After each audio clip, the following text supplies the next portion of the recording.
today we are going to do what it's really like to be on Take Me Out. The fear of every man that goes on Take Me Out is getting a blackout. Don't fall out of the love lift. Don't say anything overtly racist, and don't shit yourself. As long as you don't do those three things. Honestly, man, the logistics behind it are fucking terrifying. The love lift looks like a well-constructed, safe piece of equipment, but let me tell you, it is one of the most terrifying experiences I've ever had in my life. You're not allowed to have any more than one Corona, and you have to sign a waiver saying that you've only had one drink. You get to ask these girls one question. That question is picked already for you by the producers, then gets prepped to the girls. On my date on Take Me Out, I did not get arrested, but the police did arrive. Why? We'll get to that. I went into arsehole Chris mode. I distinctly remember putting 40 euros down on the bar and saying to the barman, do as much damage to me as you can for that money there. The next thing that I remembered was waking up on the central reservation of Tenerife's largest motorway.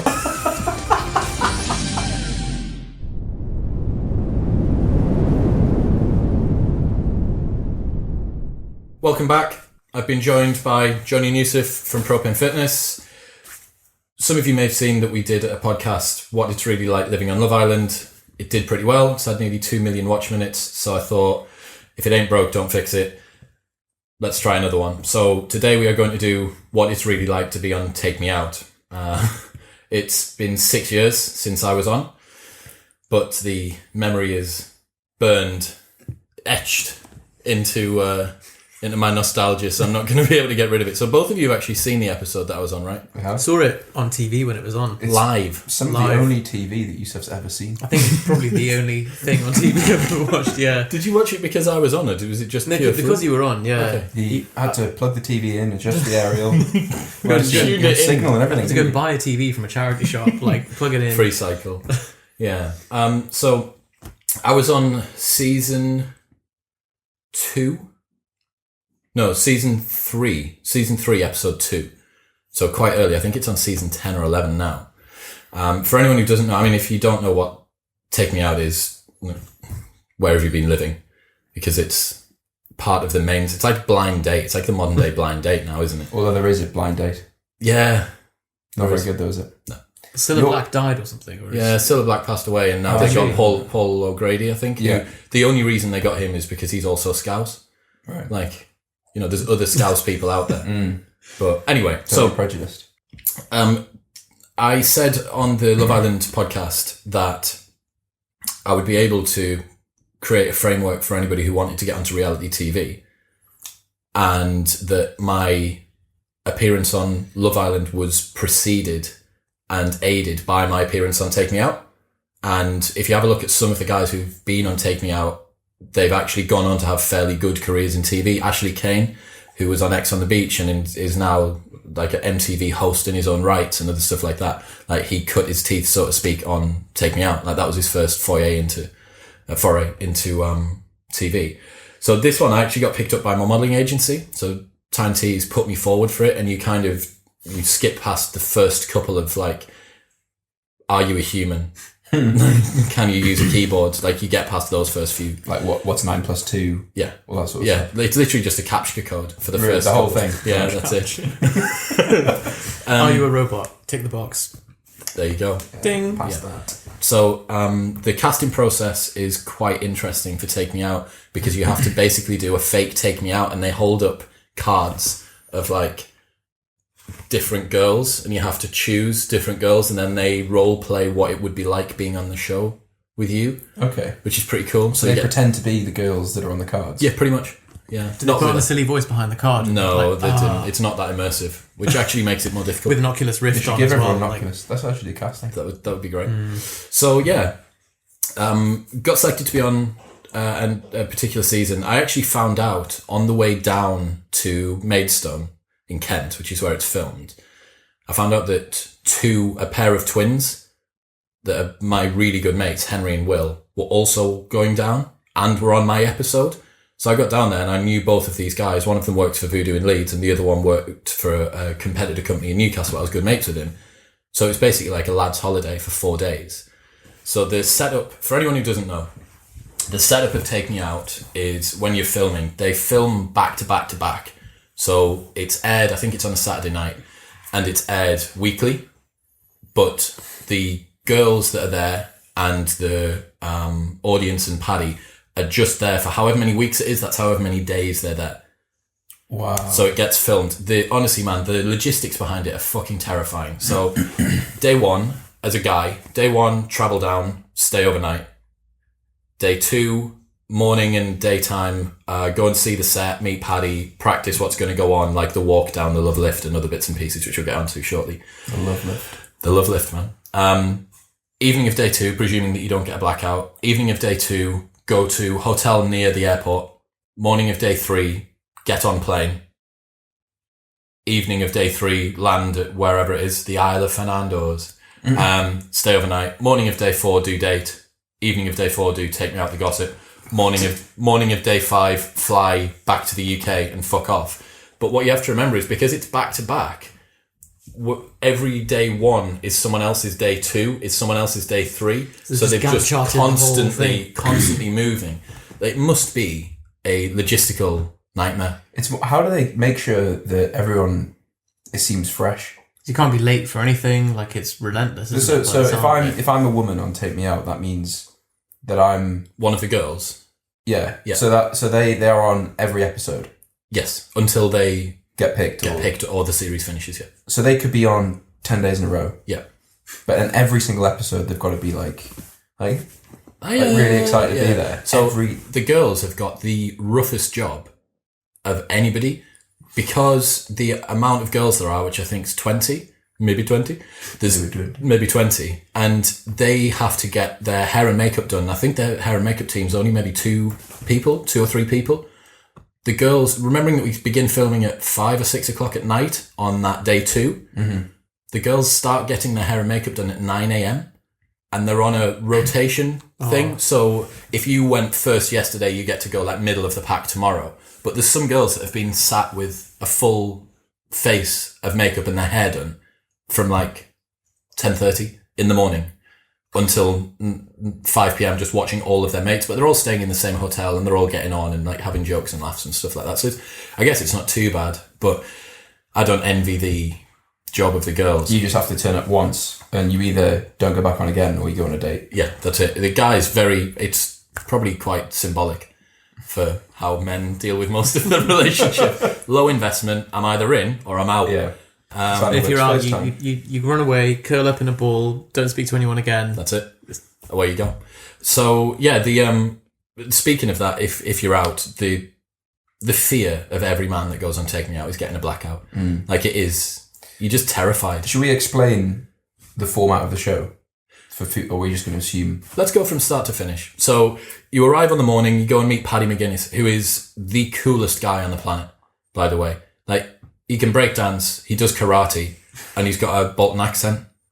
Do you know what I mean? Like he's the big 3, isn't it? It is the big 3, yeah. And his missus is unbelievable. Did he get her through the Take Me Out process? He didn't, I don't think. Which is you'd have to host and he'd be running between. But that would be the best idea for the show, wouldn't it? Yeah.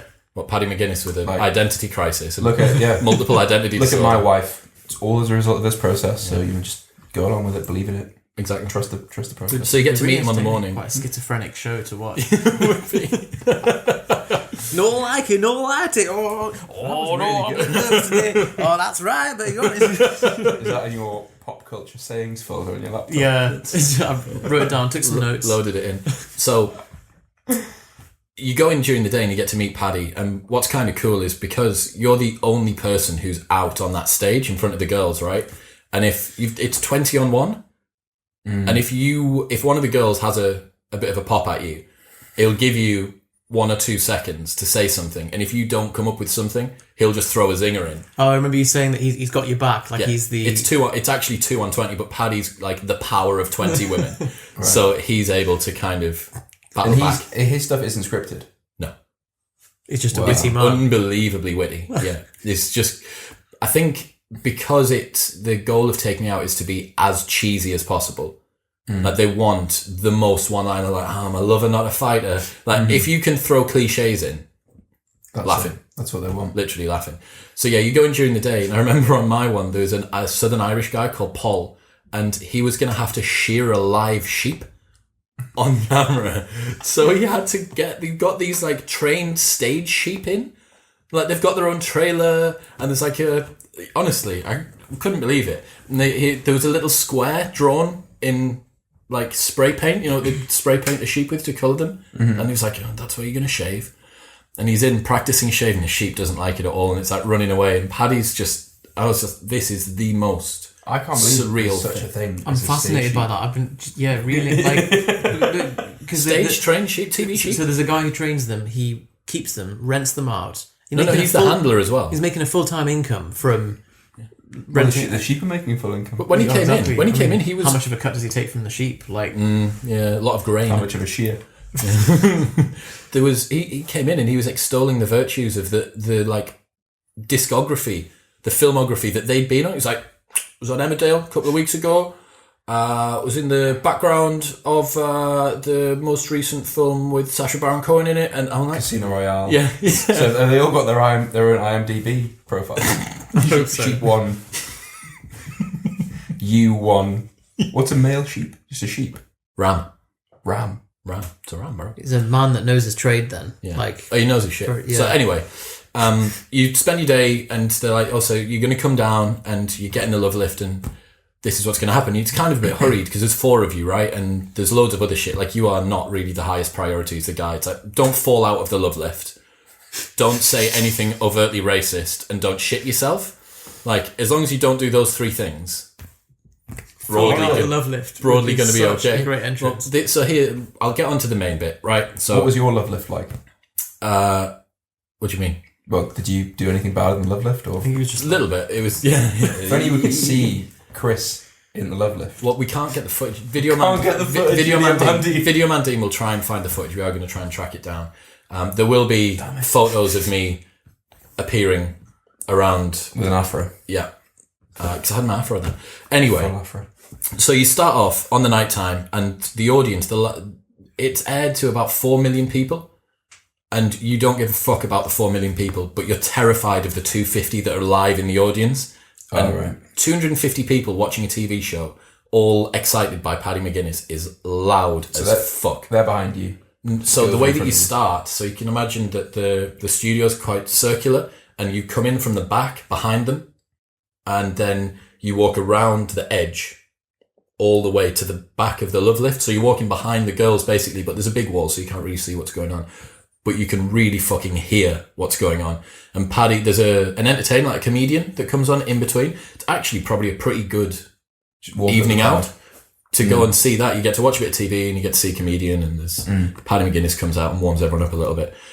And I was like 3rd person, I think. So I've got to hear like, "Hey!" And then the guy before me got a blackout.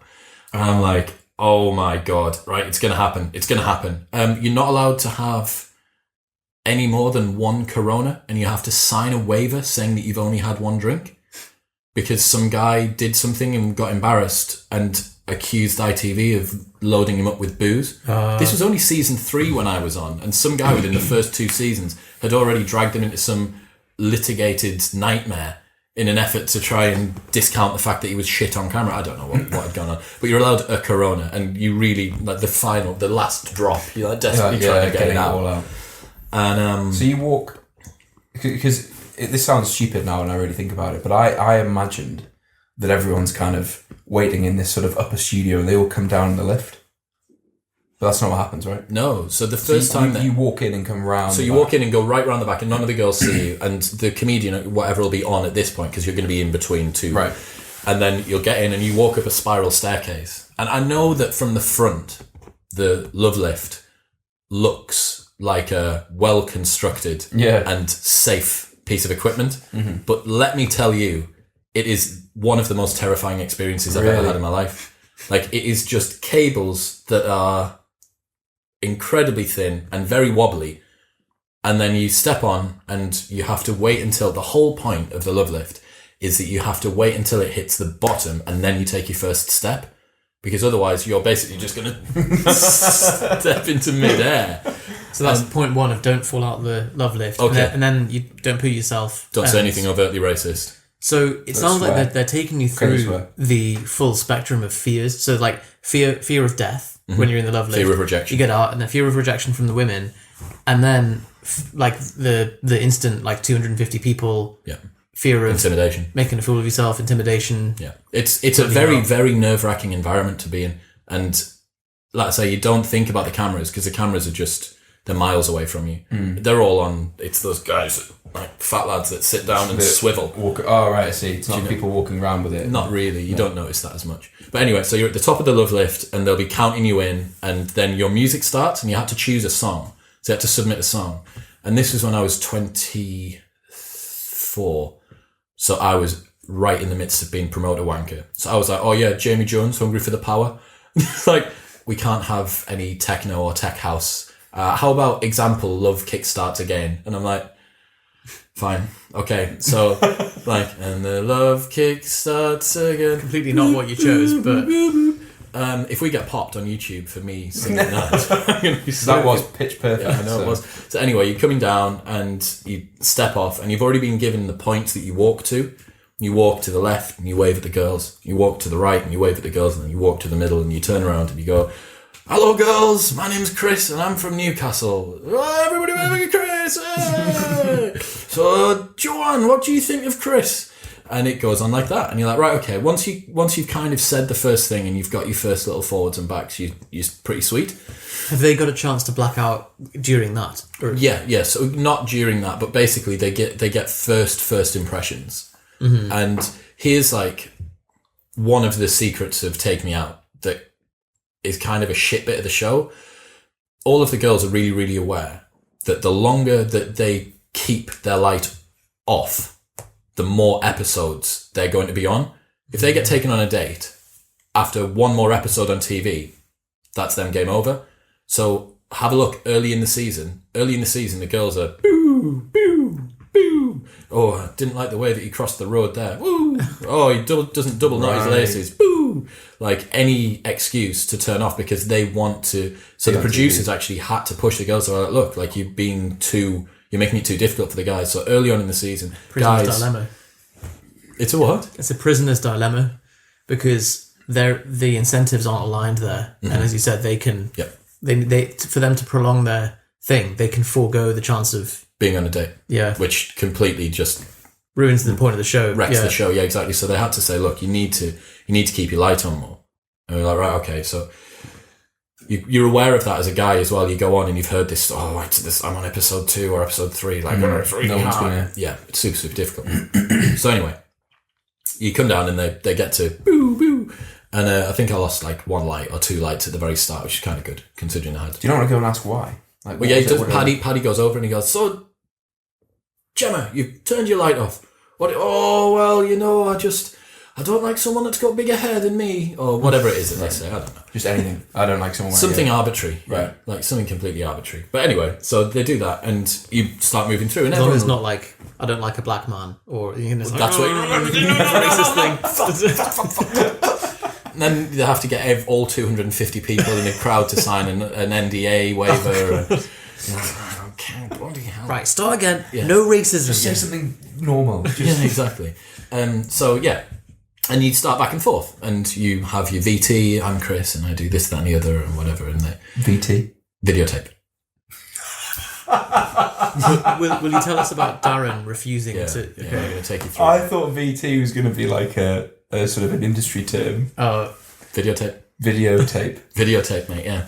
So, you do your VT. You've already filmed this like 4 weeks in advance. Mm-hmm. So they come up and they just try and follow you around. And let me try and recall some of this. It was like, my name's Chris. On the face of it, I'm a club promoter. I do all this stuff. But actually, deep down, I'm a bit of a nerd. And I like to read Game of Thrones with my mates. And there's like a cut to like picture of you reading books with mates. Yeah. On an L-shaped sofa. And then there's a couple of boom, boom. It wasn't. So do you know what it was? What they want to do, they don't want anyone to have too polished of a like a personality or a persona that they put across. They want to have a chink in the armour. Exactly. So for me, I was reading Game of Thrones, and they're like, right, okay, so you need to come in and sit down and say to the people in the room that you're really excited because the dragons have started fighting. And I was like, I don't want to be pedantic here, but this is the second book in Game of Thrones and the dragons haven't hatched yet. So that's going to look even worse. I like how it's not even like I wouldn't do that. Yeah. I'm not that It's lame. It's like- like, it's just- no, it has to be accurate. technically, So that, but they have to throw something in at that to just give it a little bit of levels.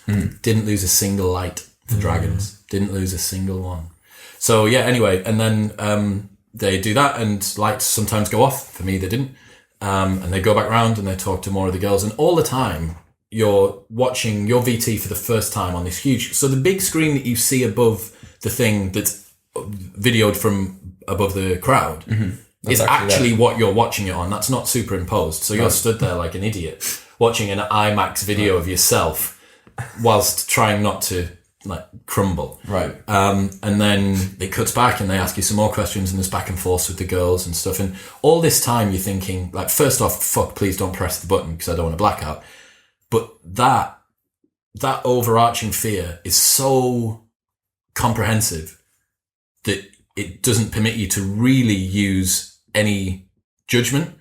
So you know, like rabbit in the head, you've been in a car crash and you can't remember what happened in the finer points. Yeah. The fight or flight has kicked in to such a degree that your ability to fine tune your vision goes out the window. So all you see is like global things. It's like blonde, brunette, like Paddy McGuinness, like cameraman. Like you just You've can't got to make like a decision. That's the thing. so So you just see the Lego version of each person, and you just that's exactly what it is. It's just global They've all got features. Lego hands. you're like, hello. Or it's only that, isn't it? Legos can't do that. Yeah. No, Oh yeah, you're right. up and down. So, and then they keep on going from there, and you have a little bit more back and forth, and Paddy will come in and out and stuff. But what you have to remember is that although you may see in between each round, you get to see maybe 1 or 2 answers from the girls. They'll go to 10, and then they'll pick the top few. See. So there's even So I do remember watching it, thinking everyone's really like quick on the mark and witty. Yeah. when someone bumbles it, they Just won't get rid of it. Yeah, they'll just go to someone else until they get a couple of good So you're zingers. the subject of it for a lot longer than it seems. Yeah. Because it seems so like production line. Like, Chris, right, how do you go? Off you go. Someone else's turn. But you're there for quite a while. And then when it goes, Paddy will come over and he'll say, "So, like, what do you think?" or something like that, and I'll go, "Chris has told me what he thinks, but first, back to the break," and he'll cut to the break, and then you just stood there like a lemon Is there an in the middle of the stage, and then they'll on the big screen? the adverts don't get shown. They should do. That would be good. Charge What happens 250 during the people. break? Like They people just have sort of cup tea? reset stuff, and they'll get ready for like double check with camera angles. Okay. And So take some. it's live, Yes, right? the whole thing is live, and the problem is Did not realise that. No, I didn't realise that either. well, no, terrifying. it's not live. It's not broadcasted live. Oh, Well, right. how what is do it you live? think I meant? That's like saying, are these vegetables fresh? Well, yeah, they were fresh when they were frozen. Like, They were fresh originally. No, sorry, I don't know what I thought you meant. It's not live, no. But they cut to the break so that it is chopped up, ready for it to be broadcast, Right, should I okay. say. So they'll cut away and you stood there, and then there'll be a little bit of back and forth. And that's when you turn around and you see the crowd, and you're like, Sorry, of course it's not live. why? Like, because he I've already just just said said 4 by like if they do 4 10, day ans- thing. 10 answers and they snip out the best ones. Oh, I see. Yeah. Like, And if also- if they're doing that live, I want to know what software they're using. They've got the guy with the Oculus Rift and the iPad, and he's just They've got everyone. Video Man Dean, They do. Yeah. Who is the most comprehensive video who's man. in I this feel room like now. I feel like Video Man Dean's listening to this, thinking like because we're like, oh my god, they cut out the best bits. He's probably like, guys, come on, you're so Basic. Yeah, basic. exactly. God, I do that with my penis. So That's what he's doing now. yeah, he is. You've done your next bit, and then my business partner came on, Darren, and he told 4 million people that my mum still does my washing. But as a part of that, anyone who's met Darren, Did you knows- guys agree on the thing that he would say to like rip you? No, Or- so you had to agree that basically in advance. So you have to give them a bunch of information, and then they're going to come in with something. So you're like, Okay. oh, like I really like feet, or I've never clean my room, or I do whatever, and they Okay. try and come up with a bunch of stuff. Because I suppose the risk is they say something really savage, and like I've been mates with Chris for a while, and he's actually a paedophile, but no, and you're like, oh, Darren, I think that's like, not savage. That's Slandering. Yeah, Yeah. Operation U Tree. Yeah. we have one light left on. I think it's just like I think it's more wee woo. Yeah. I think it's that sound. Handcuffs, Yeah. and Chris gets taken away very quickly. There we go. So it's not that. And Darren got asked to say the words but Chris's mum always does his washing, so he always stays box fresh. And it took them 15 takes. He was just like, I'm not saying that. He kept on saying different things. No, Darren. It's the line is, so he always stays box fresh. Well, I wouldn't say that. No, Darren, we need you to say, so he always stays. Okay, go again. So he always stays fresh. No, Darren, Darren, can we go? And he eventually always stays fresh. It's like the buttery biscuit base video. Have you seen that? No. Yeah. The old couple, the guy has to say buttery biscuit base, and he gets it wrong 10 times. That's Darren, but Darren elected to get it wrong. Right. He was just being like, awkward. I'm just not saying it. Yeah, that's fucking shit. Darren, from my perspective, just seems zero bullshit. Like, he's just got no time for fluff or fanfare. Mm-hmm. And he's being made to say all these things by a bunch of TV men. studio, intimidating people. He's like, no, It doesn't sound like me. So anyway, and he said that, and more lights go off or whatever, and then you get, you've got yourself a date, way. Once you realise as a guy that you've got yourself a date, once you've got past all of those things, because the girls will still get to say things to you after you've done. So why did you turn your light off? But you know that you've got yourself a date, and they can't. Is that because once there's a certain number of stages, they're locked in? They have to stay. Yeah, okay. Exactly. So they've committed to the purchase. They've pressed add to cart, and they've committed to me potentially being in their cart. Okay. And they put in their card details, and it's like, they've pressed it. They've pressed pay securely. They've gone through all the authorization. I'm just upselling them now. Right. Then the order form doesn't work. That's what some of them experience. Yeah, it is. So, and one of the things is, once you've got to that stage, and any guys who are going on to take me out, once you get to that stage, you are allowed to completely unload, because inevitably some of the girls that turn the lights off, oh, well, I just really don't think that he's whatever, like this, that, and the other. You can say whatever you want to them now. And it won't be on TV. No, it will be on TV, but no one else can turn the lights off. It's not right, gloves are off. No one else can. Well, that's what you bitch, I'm going to hurt you. Listen to me, sit down. So the main thing that I want to get across to everybody that's watching, that's ever seen Take Me Out, is the sheer distance from you to all of the girls that are there. Because, physical distance? Yes. Just, I know that it looks, especially the ones that are in the front, so you're like, okay, maybe 10 yards away. Mm-hmm. As you start panning around towards the edges there, you're talking like 20, 25 yards away. I did think that when I watched it, actually. Are you running over to the girl and you're like, fucking hell. Yeah, it was an interval work. It was an interval. It's not like... Do you remember the bleep test at school? Turning off the lights of the girls is akin to the bleep test. Right. You get a Lucozade halfway through, and there's a masseuse that gives you a rub down. Orange segments. Yeah. So it is so far from where you're stood to where the girls are, and trying to decipher the granular elements of a girl's look and personality from the 10 seconds that she's got to speak at 20 yards distance is... Plus rabbit in headlights mode. Oh. Because it's a Lego woman. It's just a perfect storm of error making. So can you remember because what I'm most interested in is the sequence of what happened. So like there's rounds. Mm-hmm. How many rounds? 3? Like 3, yeah. So like how many lights went off in each round, and then you were left with a choice. I was left with 11 at the end. I know that much. So how did you make the decision? Because I suppose during the show you're not really assessing the women. You're thinking of like, how can I not have a blackout? Yeah, that's the thing. That it's like a false positive or whatever. It's like you're searching for the wrong thing. You're just hoping that the wrong thing doesn't happen, not that the right thing does. You're limiting damage rather than maximising the upside, best case. Yeah, because you're just terrified, and fear pervades like everything else. Yeah. Don't look like a dick on TV. Don't look like a dick on TV. It's all you just, oh shit! I looked like a dick on TV. Yeah, exactly. Yeah. So turned off, and then had the choice between 2 girls, and one of them was So hold on. So there's 11. Yeah. So in how long? Like 20 seconds? 20 seconds probably. Yeah. It's just pure instinct. Yeah. Like just press some of the ones that said weird things, press some of the ones I remember that as well, because you just ran around. It looked like you were just thoughtlessly turning people mostly off. Was. I see. But you've got to make a choice out of 11, because once you've turned someone's light on, you can't go like that. Undo. Yeah. Control. So like you can't, if you go from left to right, you might go like off. Yeah. So like you go like, you have a scan first, but that's the thing. Right. You know that the eyes are on you, so you're like, "Fuck." So you don't want to be too judgmental. Yeah, because you're like, Can you just rotate? Bring yourself down to the left for me, please. Can you do saddened? Off. Do saddened. Now, happy but wistful. Anxious? Yeah. No. Oh, yeah. Yeah, no, not for me. And you just think, right, okay, you can't get them to say anything anymore because all the crowd's going, oh, no, left, right, no. Oh, really? Right. Well, because there's the family of a lot of of course. girls that are there. So it's like, it's basically saying your daughter's pig ugly or boring in front of everyone she's ever I cared suppose about. the girls got themselves to that stage, haven't they? Like, you've not allowed them to get there. Like, this is the only time where you exercise any level of decision. So, like, this is the chance for them to look stupid. Yeah, it's payback. In fact, it's worse because you're, like, if they say no, you're like, fair enough, like, I came on the show, that's a risk.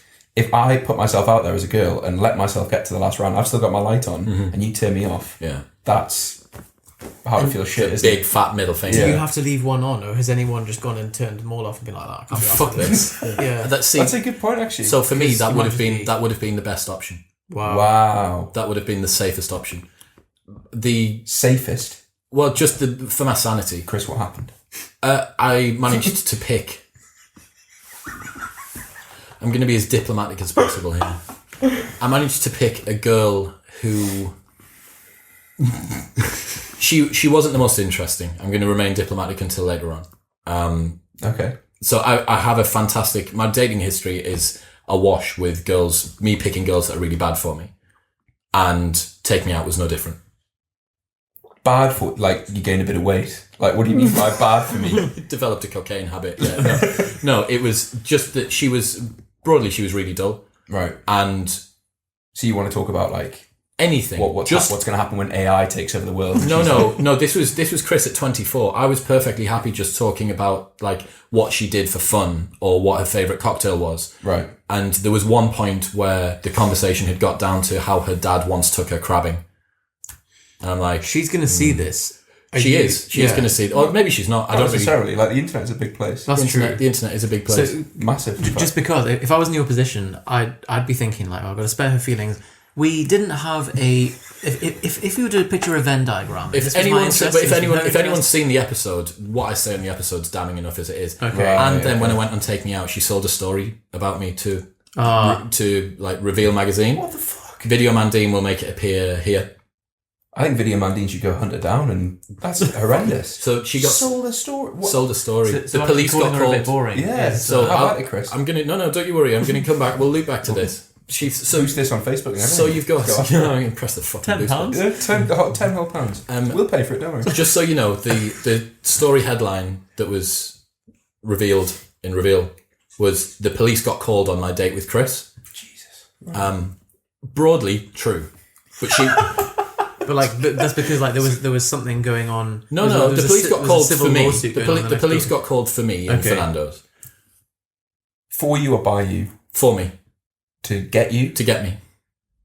So when you say the police got called, that's broadly true. To me, that's very much like either the police were there or the police weren't there. Police were there. Who called the police? The police got called to my date with Chris.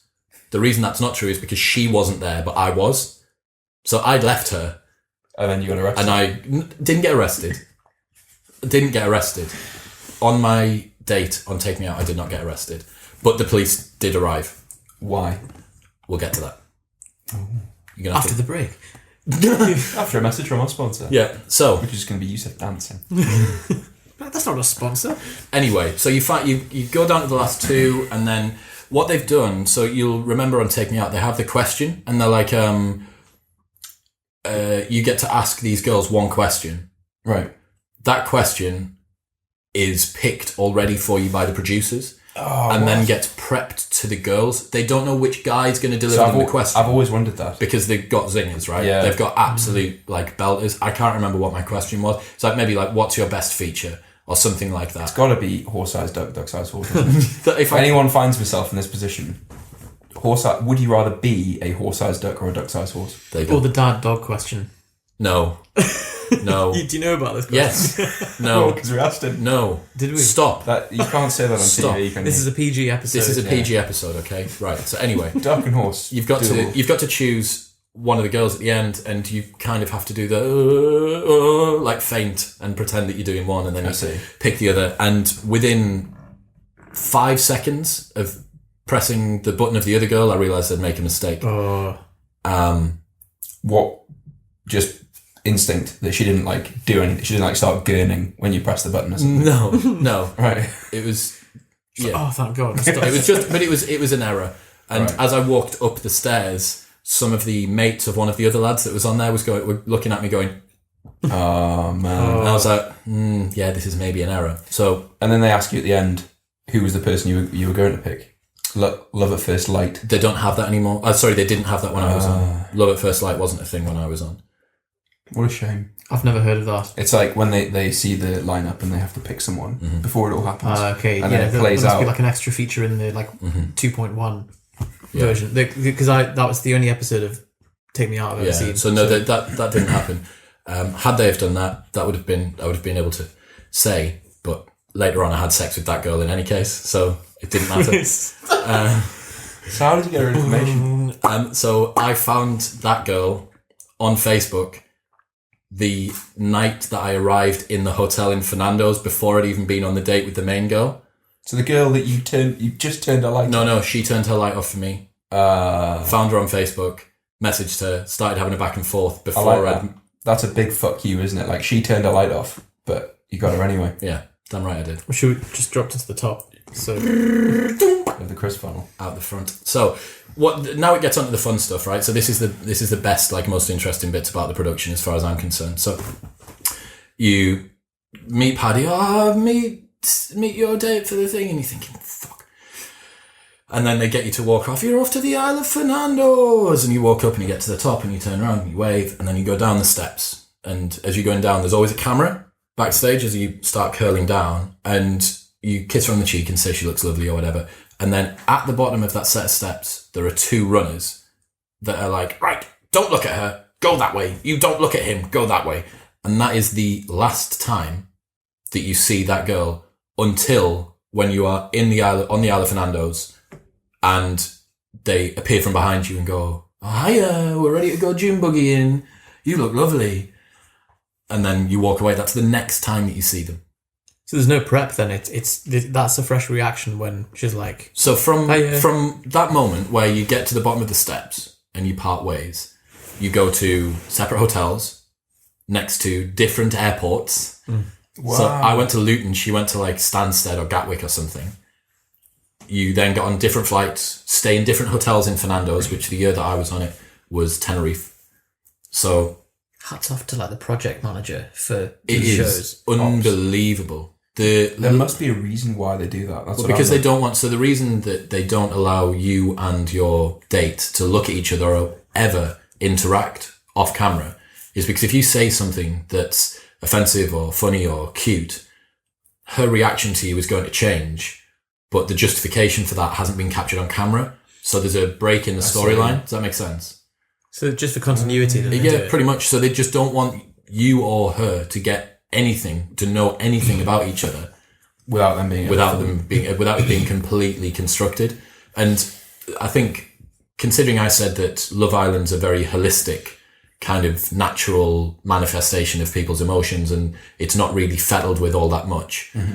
Take Me Out, they don't ever script what you're saying. They allow you to have natural reactions, but it's a lot more highly produced. And they, because of this really alien nature of it just being 2 of you and a fucking film crew of people around you, and you've got these runners. So yeah, you get down to the bottom of the stairs and they're like, don't look at her, go the other way, and then you part ways.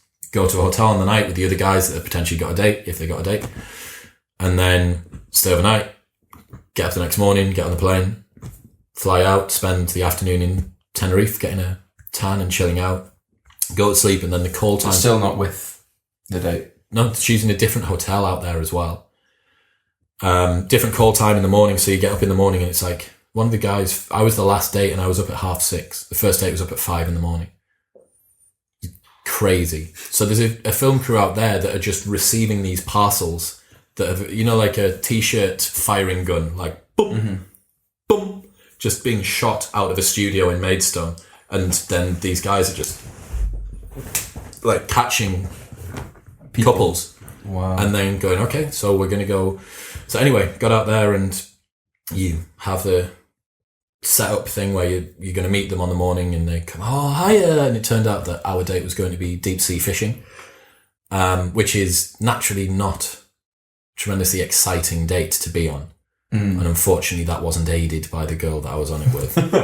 So when you say deep-sea fishing, that's not you, that's off the back of a boat? Yeah, on a big kind of a Spanish wooden boat thing with a full crew and this, that and the other. And anyway, yeah, the crew's circling around in a speedboat and you're cutting in between and after you've done stuff. So I got really bored. Like the conversation that I had with her was about as dull as it could have been. And I'd already known that I'd made a mistake. So I was like, right, fuck it. This was the final day before Freshers Week, right? So Freshers Week for me was beginning the next day, which is just the beginning of me being very, very slowly fisted by 8,000 students. And I was like, right, I am going to fucking enjoy this 1 day holiday in Tenerife, no matter what. So I was just on the boat and was so bored that took my top off, took my shorts off, jumped in the sea. Guys were on the boat going around filming, shit themselves and started getting on the radio saying getting back in the boat because they didn't have public liability insurance for me to be in the sea. I was only allowed to be on the boat. You were naked as well? No, pants. Okay. So anyway, that happened. Yeah, and then you're cutting backwards and forwards. So anyway, I basically hadn't had any food all day, and it got to the evening time, and it was running quite late, and I was quite hungry, and I said, "Oh, can I get a case of Desperados, please?" And said, case? Yeah. Like case of 4. Oh, okay. They're like, yeah, you can get a case. Like, so I got 4 Desperados, and I'm sat, and I was ready in 5 minutes. Still had the huge hair, so I didn't even have to do my hair. And I'm sat, like, just sipping these Desperados, and you're allowed on your phone and stuff like that. So I had my phone out, texting my mates, "Want to take me out?" And 1 beer down, 2 beers down, 3 beers down. I'm like, fucking hell, where's this bird? And she was taking ages to get ready. So by the time I'd finished 4 Desperados, I'm like, and I had barely eaten that day as well. I'm incredibly merry and feeling lucid, to say the least. And I'm like, right, okay, so we're going to have this. First off, it was going to be a dinner on a rooftop. It ended up being a glass of champagne on the top of someone's garage.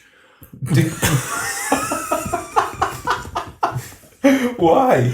Because the first location that they tried to use, they couldn't get hold of, and then the sun was going down because she'd taken so long to get ready, and blah, blah, blah, blah. So there's no makeup? There's no, like... She does her own. But did you have makeup? No. Interesting. You don't have makeup on most reality TV shows. Oh, right. Okay. Anyway, so we were there, and they brought out this bottle of Fernando's champagne, popped it on the middle of the table, and they were like, there you go. By the time that she'd had 1 glass, I'd finished the remainder of the bottle.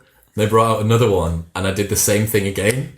Oh my God. So by this time, I'm fucked. Like it cuts to a scene of me talking into the camera, and my eyes are all bleary and red, because obviously you have no idea what's going on. Leathered, absolutely battered by this stage. And I was like, and they'd start talking to you about all of your bits, and you know that all of the people that you're with are also on dates. So you're like, oh, I wonder how such and such is getting on, and I wonder how this is going on, blah, blah, blah. And there was definitely a residual feeling of bitterness that I could have chosen any girl that was even civil. But she didn't. The one that I chose was barely even that. And I was like... So you're like, I'm going to enjoy the holiday, I'm just going to get leathered. I don't care. So she wasn't even like chatting to you or speaking to you, it was just... Barely at all. Like it was like getting... I said one of the things that didn't make the edit is probably one of the best lines I've ever said in my life. And I'm gutted that it never made it. Was, so as a club promoter, you know, I am used to early mornings and late nights. I work hard, but that girl there is the hardest day's graft I have ever had to do in my entire life. And I'm there like still swigging on the dregs of this champagne. So anyway, you drive back and you go meet the guys. And then what happens from there is you go to Take Me Out the Gossip, which used to be hosted by Mark Wright and someone else. And basically they're trying to get you to either shag or fight whoever it is that you're with. And I was like, I have no interest in doing either at all. I just want to be away from her. And I just want to be with my mates, because I had 2 buddies that were there and we'd connected to this Paul guy who sheared a sheep. And I'm like, look, I'm just good to chill out with the boys. And obviously they kind of had, because they were getting on with their girls, they kind of had that in the back of their minds a bit. But so yeah, it's oddly quite a nicely community-based thing towards the end. and you kind of get back together, and especially if you've had a bit of an awkward date or whatever, you're like, fuck, some respite.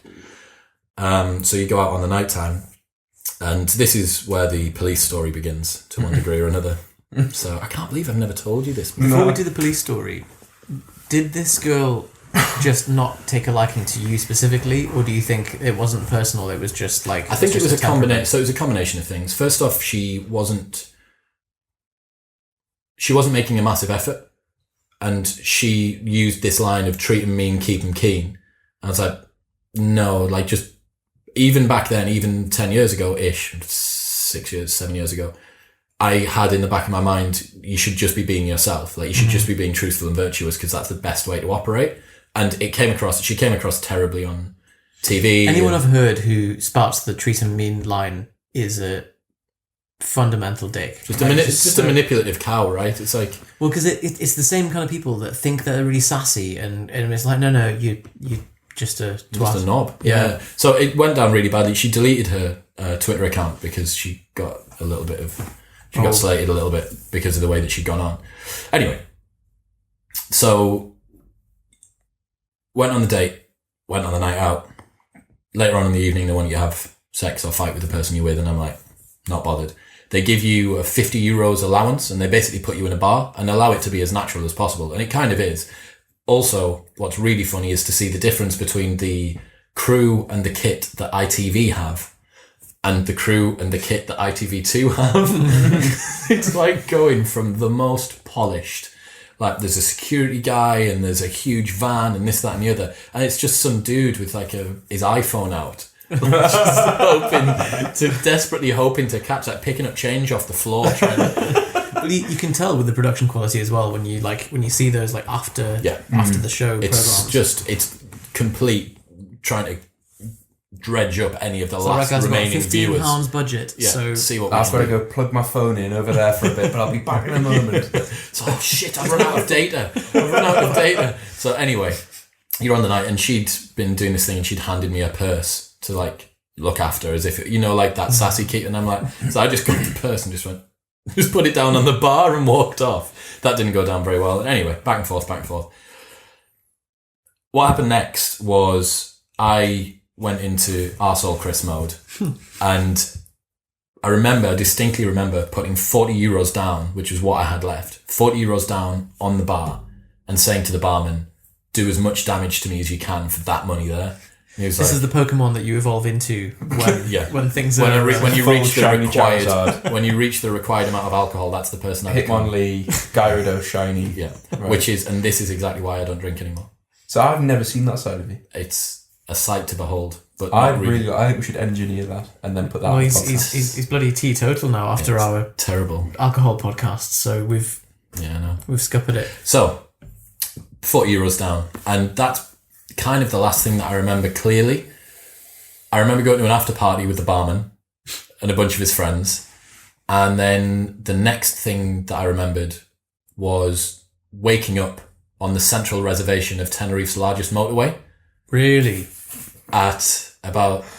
The sun's in the sky and it's pretty warm, and I'd lost my phone and I didn't have any money, and because I'd been looked after by the film crew for the entire time I was there, I didn't know where I was staying and I didn't know where I was. And there's not many worse places to wake up than the central reservation. Roundabout. So I'm guessing she wasn't at the after party, you just bailed. No. She also wasn't on the central reservation. Nope.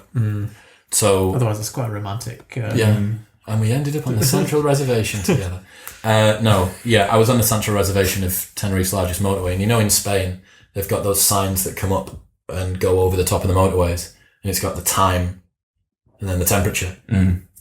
Neither of them were good. It was like 7:30 a.m, 25 degrees. My head's absolutely ringing. I've got no idea. So I've lost my phone, remembering this is the first day of Freshers Week, which means my phone number was on every flyer we'd given out and every Facebook event. So I'm just getting pounded with guest list texts. No way I can tell my business partner that he needs to change the number that's on the Facebook event. God. No way I can contact the film crew. So I'm walking down the central reservation, this dishevelled looking British tourist covered in that red dust you get from like Spanish islands, like all down the back of a white shirt, massive afro, just looking fucked. Like God knows what anyone must have thought that were walking down. Tried to hail a taxi, didn't have any money, so I had to hail a taxi in a language I didn't speak, then convince them that despite looking like someone who's homeless with no money, that I could give them money, but then realised that the only money I had in the hotel was pounds. So I'm like, would you be able to drive me essentially for free to this hotel for me to give you some money in a currency you don't use? Unsurprisingly, it was difficult. But he accepted. So no, a man in an underground car park gave me a coffee and felt bad for me. Wouldn't ITV be able to sort? I suppose, like if you say like take me to the studio or something. But I just needed to convince or him. to the man with the iPhone. I needed to convince this Spanish taxi driver of anything. And it was just something. Just man in an underground car park. Man in an underground car park. Just let me into your car. That's where I found myself in an underground car park. This man gave me a coffee. Kind of helped. Latte. Yeah, I think so. Flat white. It was a latte. Caramel latte. No. It's one of those ones. But you think, fuck's sake, I would have loved a flat white. Yeah. But beggars can't be choosers. Yeah. Literally looked like one as well. So my head's absolutely killing me at this point. And I knew, because of the tight production schedule, I knew that my flight was at 10:30. So I was like, right, I have now 2.5 hours to get from wherever I am to wherever the fuck I'm supposed to be and then to the airport. No idea. So anyway, walking down the side of the motorway again, because I'm just on this motorway, and the Guardia Civil pull up, which is like the military Spanish police. So the Guardia Civil pull up like, hola, my friend, you okay? And I'm like, oh, mate, Paddy McGuinness. Like, he really fucked me over. And I've been on this terrible date with this boring girl, honestly. And they took me back to the hotel. And they were like... The armed police did? Basically, the Guardia Civil took me... Well, they were the taxi people home. So the army took you home? Took me home from my date on Take Me Out. The army took me home from my date on Take Me Out, yeah. How did she know about that? Or how did she know nothing about it? I told everyone the story as soon as I got back to the hotel. And then including her. You fly back as a group of couples. So you all fly back together. So what they'd thought was, when the film crew got back to the hotel, where's Chris? Chris isn't in his room. Brilliant. Must be with his bird. Wasn't with his bird. Fuck, where's Chris? He must be with the army. He must be with the army. Yeah, exactly. And that's where you were? He must be on the central reservation of Tenerife's largest motorway. It's alright, the army will get him. Why? This happens all the time. So they came and collected me, took me back to dropped me off at the hotel, and I was just like, looked at my watch. I was like, it's like 9 o'clock or something. Don't know what I'm supposed to do. I was fucked. So just head in the pillow. 10 minutes later, big bang on the door, and I opened it, and little runner was in front of me, and we've got him. He's here. Obviously, he'd been running around trying to find me, and had just thought as a last-ditch attempt, we'll just knock on the door and see if he's there. Got me, bundled all my stuff into the taxi, had to run, like the worst hangover ever. You know, when you've had like 2 hours sleep and you were blind drunk, everything hurts, everything's terrible, you're just tired and ratty. Managed to make it onto the plane just about. So that was 10 a.m, 9:30, 10 a.m. 4-hour plane back to the UK. This is 2012, which is when the London Olympics were on. The taxi from the airport to King's Cross was 3.5 hours. Then the train from King's Cross to Newcastle, it's 3.5 hours. I got my suitcase out of the train, put it into a taxi, got a taxi down to the quayside, to Riverside, pulled it out of the taxi, put it into the boot of my business partner's car, closed the boot, and then stood outside and worked. And that was the beginning of Freshers Week. Wow. So that was like a 21-hour day with the worst hangover that I've ever had. And one of the good things about that experience is that I now feel broadly indestructible. It was like hangover, sunstroke, sleep deprivation, and long flight. It's waking up without money, phone, knowing where you are, knowing where you're staying. In the central reservation. Yeah. There is not, like, I honestly think, like, dropping in the middle of the Antarctic now, like, sorted. laughing.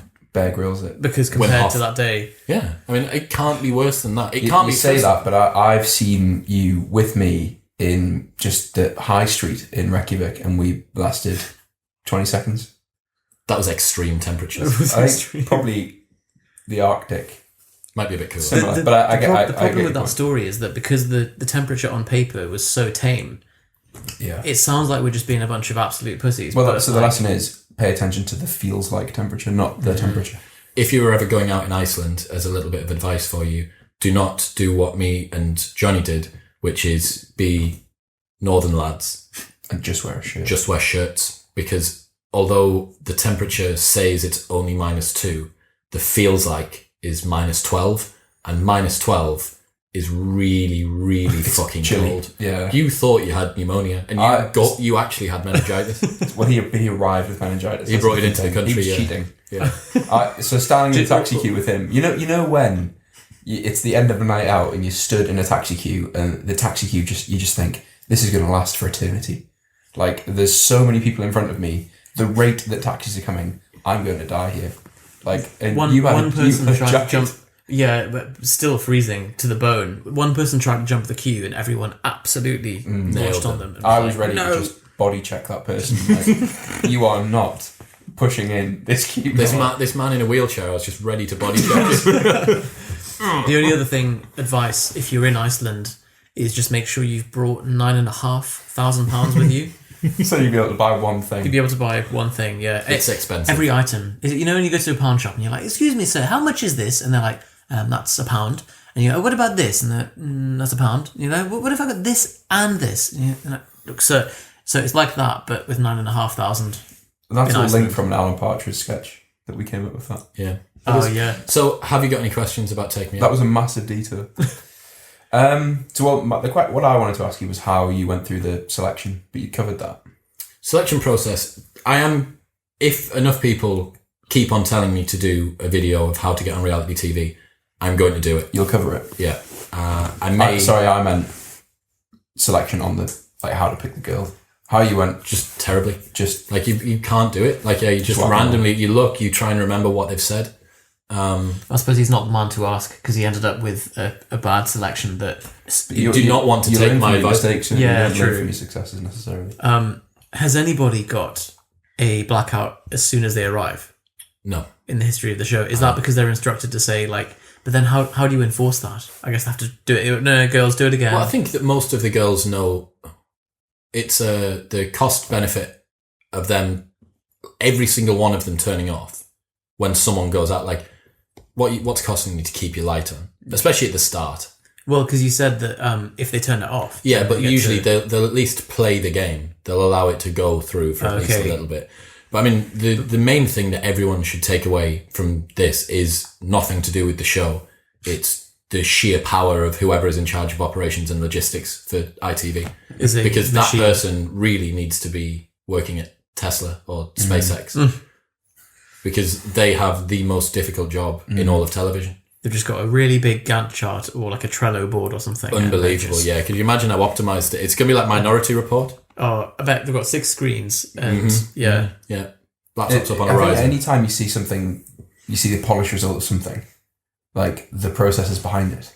Like even a magazine. So like, the thing is with that, like looking at Take Me Out, it looks polished, but it could look polished without having to have this incredibly difficult and nuanced setup. The fact is that they are able to create 14 weeks of programming in 16 days. Yeah, that's impressive. Incredible. While flying people out to a different you're country. passing people in the air. In like, it staggered is across the... Unbelievable. And they're probably, that person's probably sat there thinking, like, this is a really tight schedule. It'll work as long as no one goes and gets like stuck on a central reservation somewhere and tries to fuck up the timing. But it all worked anyway. It did all work, and I survived. And you still had sex with the girl who blacked you out. Turned the light off. Turned the light off. Turned me off. Because a blackout is everyone. Yeah. So yeah. Yeah, so that was redemption. So would you do it again? Take Me Out? Or would you do something similar again? I imagine you weren't doing it to find a date though, from the sound. Not at that. It was just YOLO.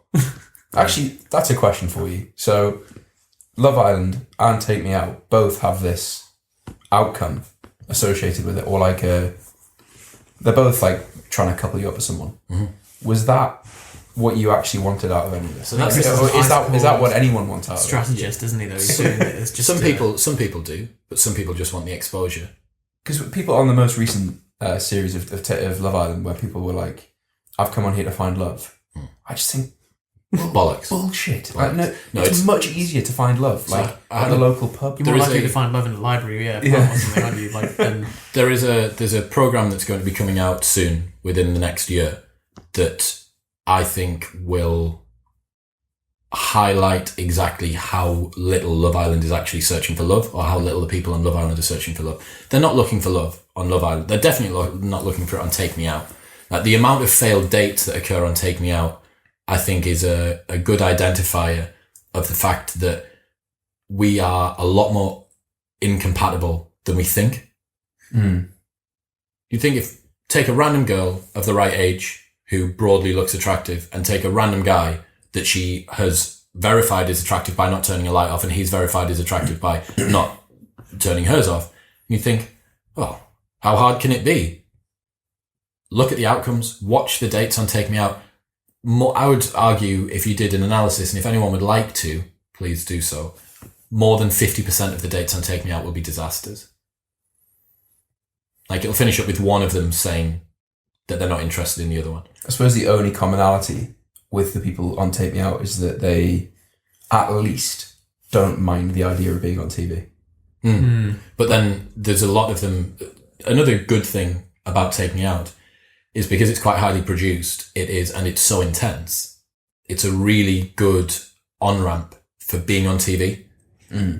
So had I have not been on Take Me Out, my capacity on Love Island would have been severely reduced. With the very fear-provoking entrance into the show as well. The main thing that's weird about being on TV is that you need to put, during interviews with the camera, either down the pipe or to an interviewer, you need to put the question in your answer. And that's such an alien thing to do. So someone will say to you, so Chris, tell us what you think about your date. You go, so my date today was blah, blah, blah, blah, blah, blah. After we Not went... just it was. Yes. Yeah. So you have to put that in, and that just feels so fucking alien. Why is that?